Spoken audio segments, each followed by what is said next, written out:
देख रहे हैं नेक्स्ट 9 न्यूज। इस रिपोर्ट में बात करें हम अखिलेश यादव की। अब आम सी बात है, जब शिवपाल सिंह यादव सुर्खियों में है तो अखिलेश क्यों नहीं होंगे। लेकिन यहाँ पर अखिलेश के लिए एक बुरी खबर सामने आई है। यहाँ पर मुस्लिम समुदाय के जो नेता है, जो लगातार यहाँ पर हेड बनकर घूमते हैं, उनका कहना है कि हम यहाँ पर चेतावनी दे रहे हैं अखिलेश को। अगर अखिलेश यहाँ मुस्लिम समुदाय गुटों पर ध्यान नहीं देते, उनकी समस्याओं को नहीं सुलझाते हैं, तो हम यहाँ पर अखिलेश पर तंज कसेंगे, उनको भारी पड़ सकता है, उनकी पार्टी को खतरा हो सकता है। तो इस तरीके की धमकियां कह लीजिए या चेतावनी कह लीजिए, बात एक ही है, तो लगातार अखिलेश यादव को मिल रही है। तो अब देखना ये है कि आखिरकार अखिलेश यादव इस पर किस तरीके का रिस्पॉन्स देते हैं। तो चलिए जानते हैं इस रिपोर्ट में। बता दें कि यूपी विधानसभा चुनाव के बाद सपा के कुछ मुस्लिम नेता अखिलेश यादव से नाराज बताए जा रहे हैं। सपा प्रमुख पर आरोप है कि उन्होंने मुस्लिम से जुड़े मुद्दों पर खामोशी साधे रखी। इन सबके बीच 16 अप्रैल को लखनऊ के ऐशबाग स्थित ईदगाह में अखिलेश की एक इफ्तार पार्टी में शामिल हुए थे। माना जा रहा है कि सपा के राष्ट्रीय अध्यक्ष इसके जरिए मुसलमानों को संदेश देना चाह रहे थे कि सपा उनके साथ है। वही इफ्तारी पार्टी के एक दिन बाद all India Muslim personal law board के सदस्य कमाल फारूकी ने अखिलेश को चेताया कि अगर उन्होंने इसी तरह से अपनी खामोशी बनाए रखी तो उनका राजनीतिक वजूद खतरे में आ सकता है। बता दें कि अखिलेश पर बीते दिनों में कई मुस्लिम नेताओं ने आरोप लगाया कि वो मुसलमानों पर होने वाली कार्रवाई के खिलाफ आवाज नहीं उठाते। कमाल फारूकी ने कहा कि सच यही है कि मुसलमानों का राजनीतिक नैपकिन जैसे इस्तेमाल किया जा रहा है।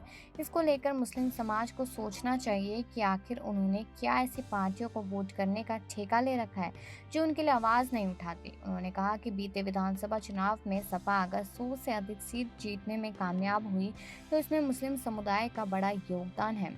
फारूकी ने कहा कि अखिलेश यादव को इस बात का एहसास नहीं है कि मुस्लिमों के लिए नहीं बोलेंगे तो उनका राजनीतिक वजूद खतरे में आ सकता है। उन्होंने कहा कि अगर सपा का यही रवैया रहा तो मुसलमान दूसरा विकल्प तलाशेंगे। बता दें कि यूपी में योगी सरकार की वापसी के बाद बुलडोजर की रफ्तार बरकरार है। इस कार्रवाई में कई मुस्लिम नेताओं के खिलाफ भी बुलडोजर चलने की कार्रवाई हुई है। मुस्लिम नेताओं का आरोप है कि अखिलेश यादव इस तरह की कार्रवाई के खिलाफ आवाज नहीं उठाते हैं। बता दें कि अखिलेश के खिलाफ संभल में सपा सांसद शफूरी खान रहमान बुर्क ने कहा है कि सपा मुसलमानों को कोई काम नहीं कर रही है। वहीं आजम खान के मीडिया प्रभारी फसाद खान अली ने आरोप लगाते हुए कहा कि मुसलमानों ने अखिलेश और मुलायम सिंह यादव को यूपी का सीएम बनाया, लेकिन उन्होंने आजम खान को नेता प्रतिपक्ष नहीं बनाया। फसाद ने कहा कि आजम खान की जमानत ना तो होने से मुसलमान सियासी रूप से यतीम हो गए हैं। जी हाँ, ये बात कही गई है यहाँ पर साफ तौर से कि आजम खान को अगर नहीं छुड़ाया गया तो हम लोग आपके पक्ष में नहीं विपक्ष में होंगे। साथ ही बताते चले कि उत्तर प्रदेश विधानसभा में करारी हार के बाद भी अखिलेश ने अब तक समीक्षा बैठक का आयोजन नहीं किया है। यूपी चुनाव 2022 से पहले अखिलेश लगातार प्रदेश में सरकार बनाने का दावा कर रहे थे। 10 मार्च को सत्ता परिवर्तन के दावों को जनता ने खारिज कर दिया। यूपी में 37 साल के बाद किसी भी राजनीतिक दल को लगातार दूसरी बार पूर्ण बहुमत के साथ वापस लौटने में सफलता मिली। हालांकि भारतीय जनता पार्टी की सीटों में वर्ष 2017 की तुलना में कमी दर्ज की गई। तमाम राजनीतिक दल चुनावी प्रदर्शन पर अपनी समीक्षा शुरू की है, लेकिन समाजवादी पार्टी की ओर से अब तक समीक्षा जैसी कोई बैठक का आयोजन नहीं हुआ है। बता दें कि अखिलेश यादव ने यूपी चुनाव में पार्टी के प्रदर्शन को लेकर समीक्षा पर बड़ा बयान दिया है।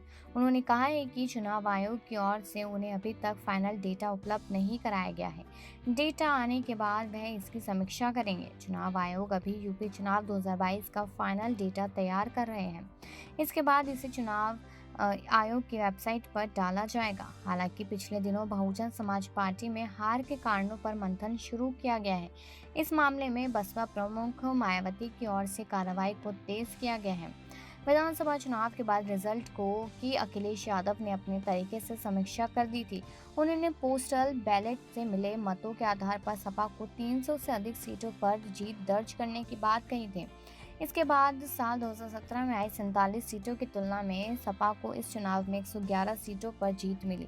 करीब 2.5 गुना अधिक सीटों के आने के बाद पार्टी का शीर्ष नेतृत्व भी गदगदा नजर आया। जी हाँ, सपा के वोट प्रतिशत में वृद्धि को सकारात्मक रूप से पेश किया गया। साल 2012 में 29% के करीब वोट आए थे। इसमें 2 से 2.5% की बढ़ोतरी दर्ज की गई है। समाजवादी पार्टी किसी भी स्थिति में यूपी चुनाव 2022 में खुद को हारा हुआ दिखाने के मूड में नहीं है। माना जा रहा है कि इससे पार्टी के कार्यकर्ताओं से लेकर नेताओं तक के मनोबल पर असर पड़ सकता है। पार्टी की भले ही सत्ता में वापसी नहीं हुई हो, नेताओं और कार्यकर्ताओं का रिजल्ट के बाद मनोबल बढ़ा है। ऐसे में समीक्षा होने पर हार के कारण खोजे जाएंगे। इसमें जिम्मेदारी तय होगी। पूरा चुनाव अखिलेश यादव के कंधे पर लड़ा जाएगा।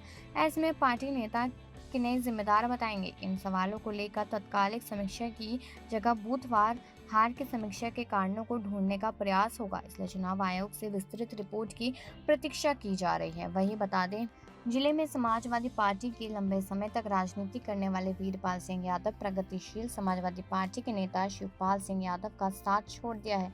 एक बार फिर सपा के खेमे में लौट आए हैं। उन्होंने राष्ट्रीय अध्यक्ष अखिलेश यादव से मुलाकात के बाद यह बात स्पष्ट की। साल 2017 में विधानसभा चुनाव से पहले शिवपाल सिंह यादव ने अपनी अलग प्रगतिशील समाजवादी पार्टी बना ली थी। उनके साथ कई समर्थकों ने भी सपा का दामन छोड़कर प्रसपा ज्वाइन कर ली थी। इसमें पूर्व विधायक महिपाल सिंह, पूर्व ब्लॉक प्रमुख चंद्रसेन सागर, मलखान सिंह यादव समेत अन्य कई नेता शामिल थे। पूर्व सांसद वीरपाल सिंह यादव भी उन्हीं में से एक थे। उन्होंने भी सपा छोड़कर शिवपाल की पार्टी का दामन थाम लिया था। जिले में सपा के संस्थापक सदस्यों में शामिल रहे वीरपाल सिंह का अचानक सपा को छोड़कर चले जाना, लंबे समय तक चर्चा का विषय बना रहना। शिवपाल यादव की पार्टी अलग होने के बाद भी सियासत में मजबूत कदम नहीं गढ़ पाई। इस विधानसभा चुनाव में प्रसपा सपा के साथ थी, लेकिन पार्टी कुछ निर्णायक नहीं कर पाई। इधर शिवपाल सिंह यादव के भाजपा में शामिल होने की चर्चा तेजी से फैल रही है। इसी बीच सपा अध्यक्ष अखिलेश यादव प्रसपा के पुराने नेताओं को न्योता दे रहे हैं। वीरपाल सिंह यादव के उनसे मिलकर लौटे हैं। जी हाँ, लेकिन अब देखना तो यही है कि आखिरकार आगे क्या ही होता है। इसके आगे बता दें कि उन्होंने सपा में काम करने की इच्छा जताई है, जिस पर पार्टी अध्यक्ष ने हामी भर दी है। वे एक कार्यकर्ता की तरह पार्टी में काम करेंगे। शिवपाल यादव के भाजपा में जाने की बात कर उन्होंने जानकारी नहीं होना बताया। कहा प्रसपा नहीं सपा के साथ काम करेंगे। यह भी कहा कि पार्टी में किसी पद की लालसा नहीं है, बस कार्यकर्ता बनकर काम करेंगे। पार्टी में आने से किसी का नुकसान नहीं होगा। जी हाँ, इस तरीके की बात कहते हुए वीरपाल सिंह यहाँ पर नजर आए हैं। लेकिन यहाँ पे जिस तरीके से अखिलेश यादव को लगातार अब चेतावनियां मिल रही है या फिर कह लीजिए धमकियां मिल रही है, उस पर अब कुछ ना कुछ अखिलेश यादव को सोचना ही पड़ेगा। तो वही ये तो आपने सुना ही कि यहाँ पर अखिलेश यादव अभी भी चुप्पी साधे हुए नजर आ रहे हैं, क्योंकि ये मामला शुरू हुआ था आजम खान से, जब उन्होंने आजम खान को कोई रिस्पांस नहीं दिया। 2 साल में सिर्फ एक बार जेल पे मिलने गए और साथ ही अब एक भी बात करते हुए नजर नहीं आती। तो इससे यही मालूम चलता है कि समुदाय यानी कि मुस्लिम समुदाय पूरी तरीके से अखिलेश यादव से कटता जा रहा है। तो अखिलेश यादव के लिए क्या ये सही साबित होगा? क्या फिर उन्हें यहाँ पर चुप्पी तोड़ देनी चाहिए और समुदाय के लिए यहाँ पर बात करनी चाहिए? तो आपकी क्या राय है, जरूर दीजिएगा और बाकी खबरों के लिए बने रहिए नेक्स्ट।